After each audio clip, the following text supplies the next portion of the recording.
예루살렘아 내 마음의 악을 씻어버리라.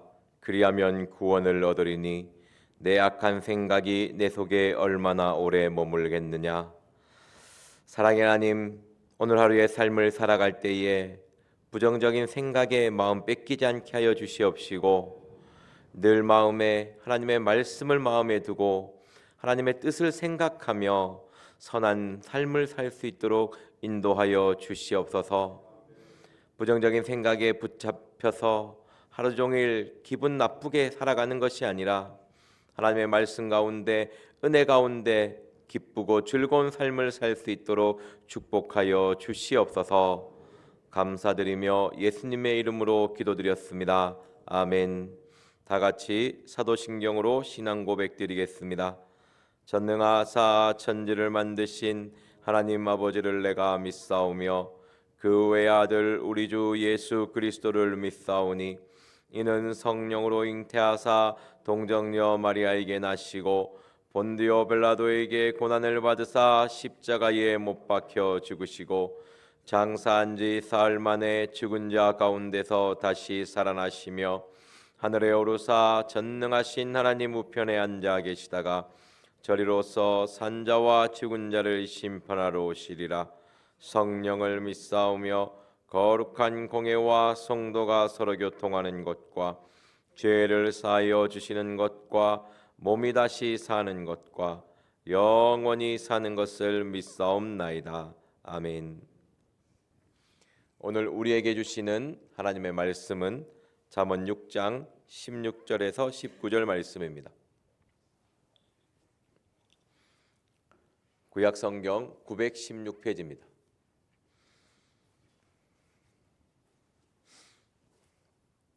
잠언 6장 16절에서 19절 말씀입니다.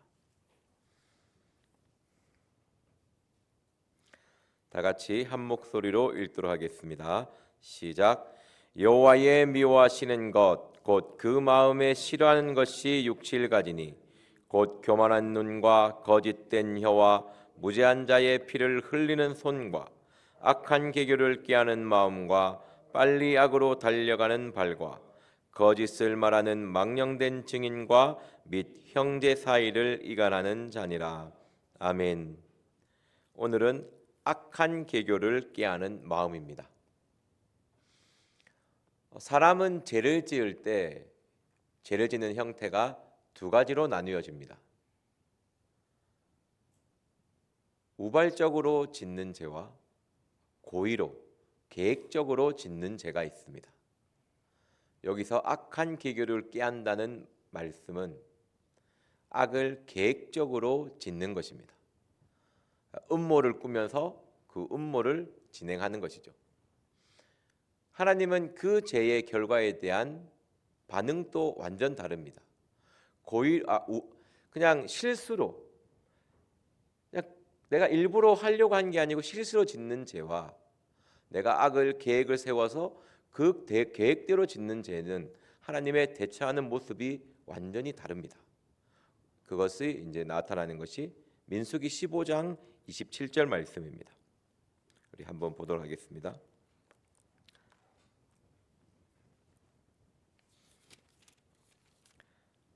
구약 성경 220페이지입니다. 민수기 15장 27절 말씀 보겠습니다. 27절과 30절 말씀 이렇게 보도록 하겠습니다. 구약 성경 221페이지입니다.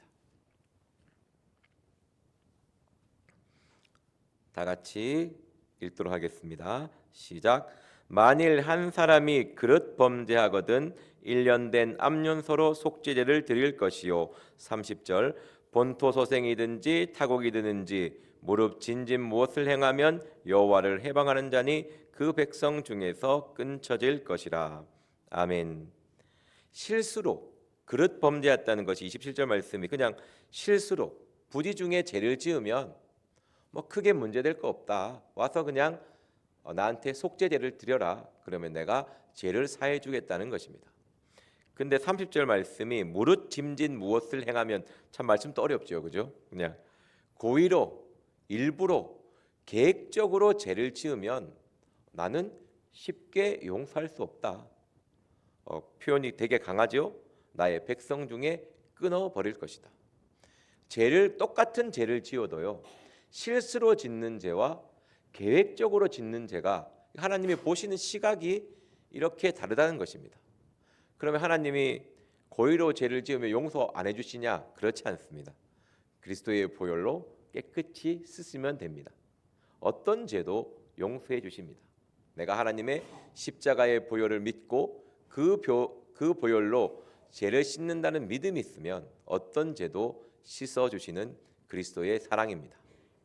제가 주일학교 할 때 많이 아이들이 보면 신앙이 좋은 아이들, 또 믿음이 좀 관심 있는 아이들은 어린 아이일수록 죄책감이 커요. 예. 그래서 제가 생각하지 않는 걸 생각합니다. 하나님한테 맨날 이렇게 죄를 짓는데 하나님이 이렇게 용서해 주시나요? 자기는 너무 악인이래. 꼬맹이가 웃기죠. 지가 얼마나 죄를 짓는다고. 아직 덜 커서 그렇습니다. 하나님이 용서 안 해줄까 봐 되게 염려하는 아이가 있습니다. 그럼 제가 항상 사도 바울을 이야기합니다. 일단 사도 바울이 죄를 짓는 강도를 보면 일단 예수 잘 믿는 사람을 돌로 쳐 죽였다. 그런데 회개하니까 용서해 주셨다. 요 정도 죄의 강도를 짓고 나서 이야기하라고. 요 정도 짓고 나서 하나님이 용서 안 해주시면 어떨까 고민해야지. 요 정도 이상 지으면 고민하라고 얘기합니다. 그 이하는 다 용서해 주니까. 그러니까 이 말은요, 어떤 죄도 주님의 긍휼하심을 기대하면, 의지하면 사해 준다는 것입니다. 하지만 그 죄의 용서의 강도는 다르다는 것이죠. 일부러 실수로 짓는 죄는 하나님은 너그럽게 대하십니다. 하지만 고의로 짓는 죄는 좀 깐깐하세요. 거기에 대한 보응도 확실합니다. 실수에 대한 보응은 약해요. 다윗도 실수가 아니잖아요. 다윗을 생각해 보면 일부러 고의적으로 짓습니다. 거기에 대한 죄의 강도는, 보응의 강도는 확실합니다. 죄를 짓더라도 일부러 짓지 마십시오. 음모를 꾸며서 하지 마십시오. 그러면 그만큼 용서받기는 어렵습니다. 이것을 보면 가인의 모습에서 잘 나타납니다. 창세기 4장에 가인이 동생을 죽이는 그런 죄를 지었지만 하나님은 가인에게 너그러우세요. 찾으려면 또 시간이 너무 가서 그 가인의 모습을 이제 창세기 4장 읽어보십시오. 쉽게 근데 참 가인의 모습을 보면요, 회개가 없어요. 하나님이 나타나서 가인에게 너가 동생 피를 흘렸으니까 너 이렇게 살 거야. 너 고생하면서 살 거야. 죄값을 치를 거야고 얘기합니다. 그때 가인이 이 죄가 너무나 무겁습니다. 내 형벌이 너무 과합니다. 그때 하나님이 이렇게 좀 풀어주시죠. 근데 그때의 모습에서 보면 이때 왜 가인은 바로 회개치 않았을까? 시편 51편에 다윗은 그 밧세바와 동침하고 짓는 죄 앞에서 철저한 회개를 하지 않습니까? 그죠? 이걸 봤을 때 참 회개하는 것이 어렵고 회개하는 나와 여러분들은 참 복이 있는 사람입니다. 어떻게든 우리가 죄 앞에 회개하려고 노력하지, 우리가 죄 앞에 나는 아니야 이렇게 부인하지는 않지 않습니까? 그죠? 우리 항상 회개하는 데 힘쓰고 그 모습이 하나님 앞에 아름다운 줄 믿습니다. 다시 본문으로 돌아가겠습니다.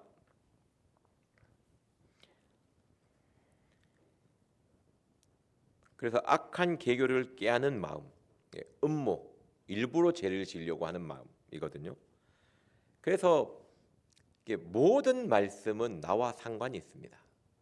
성경에 기록한 모든 죄는 나와 상관이 있습니다. 사람이 타락하는 경우는요, 신앙생활을 잘하다가 무너지는 경우는요, 이 말씀은 나와 좀 상관이 없는 것 같아. 이런 죄는 나는 아니야 이렇게 생각하는 경우가 대부분이거든요. 그래서 하나의 삶에 악한 계교를 깨하는 마음은 어디에 있을까? 하고 묵상을 많이 했는데 참 좀 웃으시겠지만 없는 것 같아요. 내가 교회 생활하면서 누구 엿먹어라 이렇게 하면서 삶을 살지는 않잖아요. 내가 막 성도님들 괴롭히려고 막 음모로 일 꾸며갖고 막 하지 않고, 제가 사람을 상대하지 않거든요.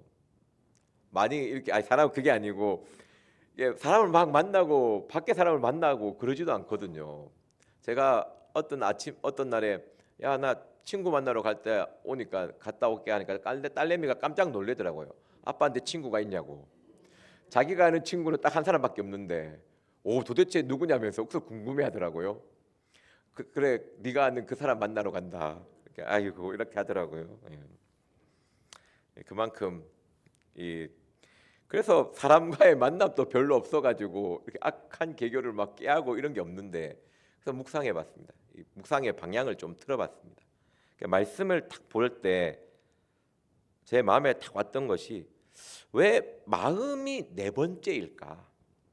여기 보면 눈, 혀, 그 다음에 무엇입니까? 손, 그 다음에 마음이 나오거든요. 저의 정서상 마음은 항상 앞에 있어야 돼요, 그죠? 죽고 사는 것이 마음에 달려 있으니까. 마음이 이렇게 눈으로 나타나지 않습니까? 좋은 마음을, 선한 마음을 갖고 있으면 눈이 이렇게 반짝반짝하고, 예, 좀 이상한 마음 갖고 있으면 눈이 침침하잖아요. 좀 어둡고. 예. 근데 눈빛이 원래 어두운 사람도 있습니다. 그래서 너무 거기에 적용하시면 안 되고, 마음에 가득한 것이 입으로 나오지 않습니까? 마음에 꽤 쌓이고 쌓여서 행동으로 나타나지 않습니까? 근데 왜 마음을 네 번째에 두었을까? 내가 봤을 때는 앞에 두어야 하는데. 그래서 이 마음이라는 게 왜 하나님은 여기서 이렇게 7가지 중에 네 번째에 두었을까? 그러니까 네 번째가 딱 중심에 있잖아요, 그죠? 우리의 마음이 어떠냐에 따라, 나의 마음의 중심이 어떠냐에 따라 나의 삶의 모습이 바뀐다는 것입니다. 우리의 마음에는요, 항상 악한 생각이라는 게 나옵니다. 그 악한 생각 가운데 사탄이 역사하는 것이거든요. 나의 안 좋은 생각들, 사람들이 착각을 해요. 나한테 왜가 이렇게 안 좋은 생각을 내가 계속 하게 될까? 내가 왜 이렇게 부정적인 생각을 하며 살아갈까? 착각을 합니다. 그리고 그 생각 가운데 끌려가는 경우가 대부분이거든요. 요한복음 13장 2절 말씀 보도록 하겠습니다.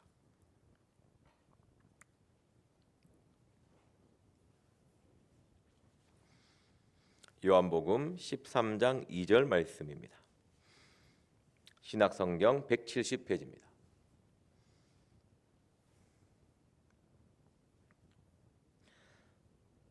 다 같이 한 목소리로 읽도록 하겠습니다. 시작. 마귀가 벌써 시몬의 아들 가룟 유다의 마음에 예수를 팔려는 생각을 넣었더니. 아멘. 나에게 부정적인 마음들, 안 좋은 생각들, 그것을 누가 집어넣습니까? 예, 사탄이 집어넣습니다. 내가 안 좋은 생각을 하려고 해서 나오는 게 아니고, 물론 그런 경우도 있겠죠. 악이 너무나 쌓여 있는 사람들, 회개치 않는 사람들. 하지만 우리가 기본적으로 회개를 하게 되면요, 마음이 깨끗해지게 되면 악한 생각을 잘 하려고 하지 않습니다. 성도님들 중에 악한 생각을 즐기시는 분이 계십니까? 그러면 회개 기도를 많이 하셔야 됩니다. 어떻게든 회개하려고 애쓰잖아요. 근데 사탄은요, 우리가 회개하는 것을 애쓰는 것만큼 더 악한 생각을 내 속에 집어넣으려고 노력합니다.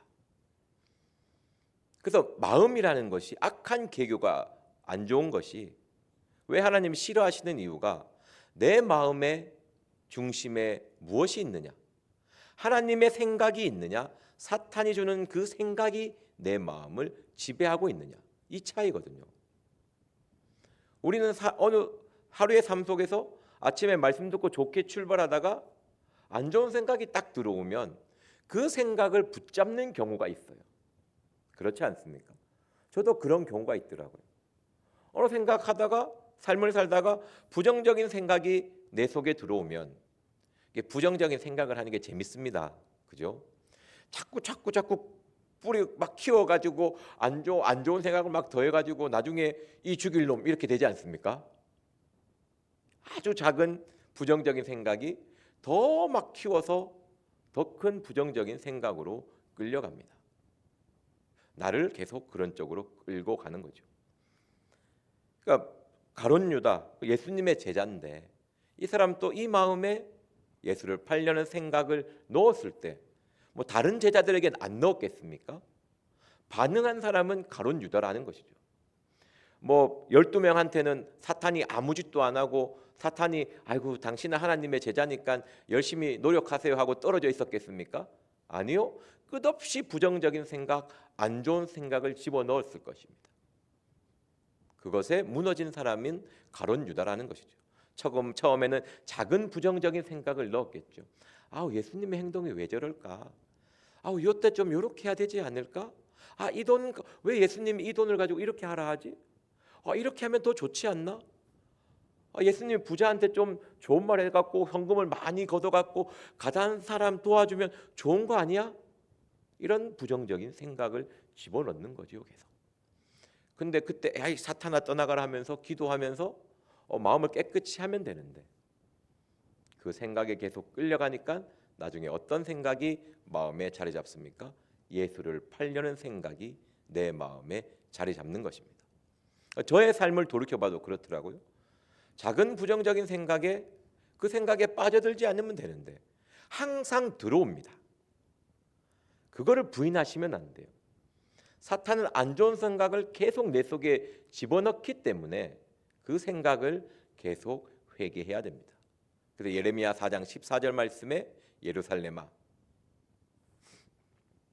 내 마음의 악을 씻어버리라 그리하면 구원을 얻으리니 내 악한 생각이 내 속에 얼마나 오래 머물겠느냐.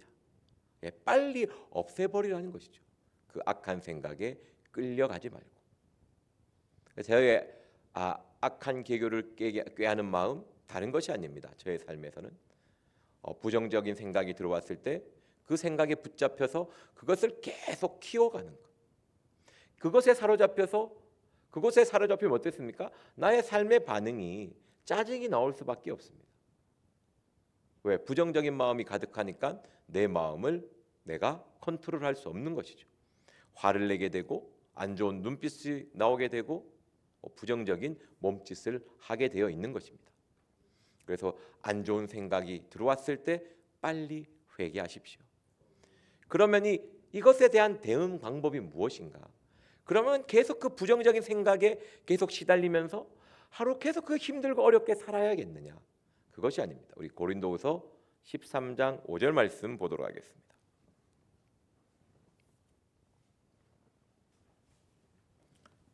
신약성경 300페이지입니다.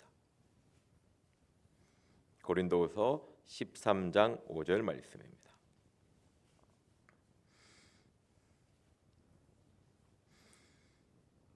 다 같이 한 목소리로 읽겠습니다. 시작. 너희가 믿음에 있는가 너희 자신을 시험하고 너희 자신을 확증하라. 예수 그리스도께서 너희 안에 계신 줄을 너희가 스스로 알지 못하느냐. 그렇지 않으면 너희가 버리운 자니라. 아멘.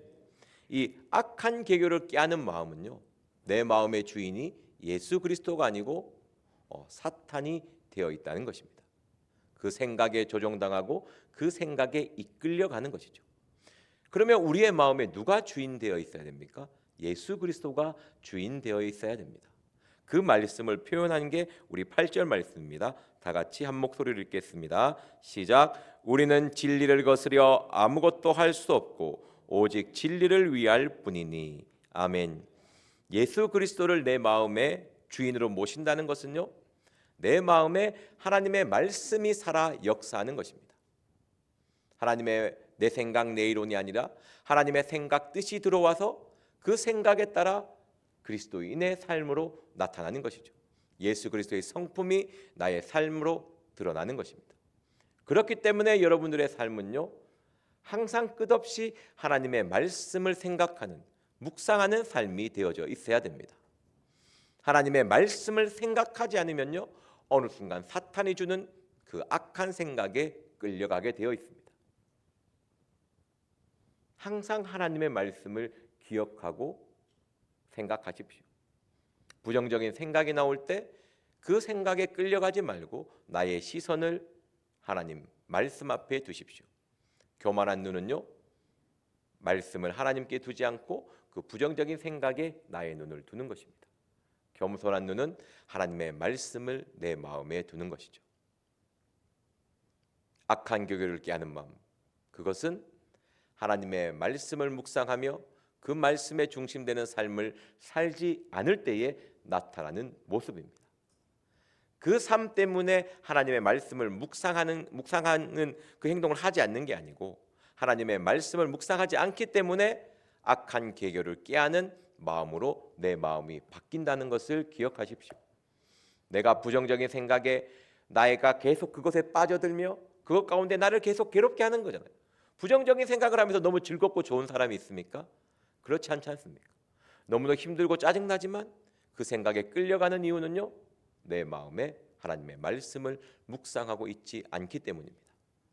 오늘 하루의 삶에서 부정적인 생각을 버리시고 하나님의 말씀을 붙잡고 그 말씀 가운데 생각하며 살아가십시오. 그렇게 했을 때에 하나님이 주시는 기쁨과 즐거움이 충만할 줄 믿습니다. 기도하고 마치겠습니다. 사랑의 하나님, 부정적인 생각 가운데 그곳에 빠져들어가서 짜증내며 원망하며 불평하며 살아갈 때가 너무나 많은 죄인임을 고백합니다. 그럴 때에 나의 모습을 보면 어느덧 회개 기도가 끊어지고 하나님의 말씀을 깊이 묵상하지 아니하고 하나님의 말씀을 묵상하며 그 말씀대로 살려고 노력하지 않는 나의 삶을 돌아봅니다. 이 시간 그런 삶을 살았다면 회개케 하여 주시옵시고 온전히 하나님의 말씀만을 붙잡고 살아갈 수 있도록 은혜를 더하여 주시옵소서. 감사드리며 예수님의 이름으로 기도드렸습니다. 아멘. 오늘 들은 말씀을 기억하시면서 기도하시고 각자 주기도문으로 예배를 마치도록 하겠습니다. 주여 삼창하며 기도하겠습니다. 주여, 주여, 주여.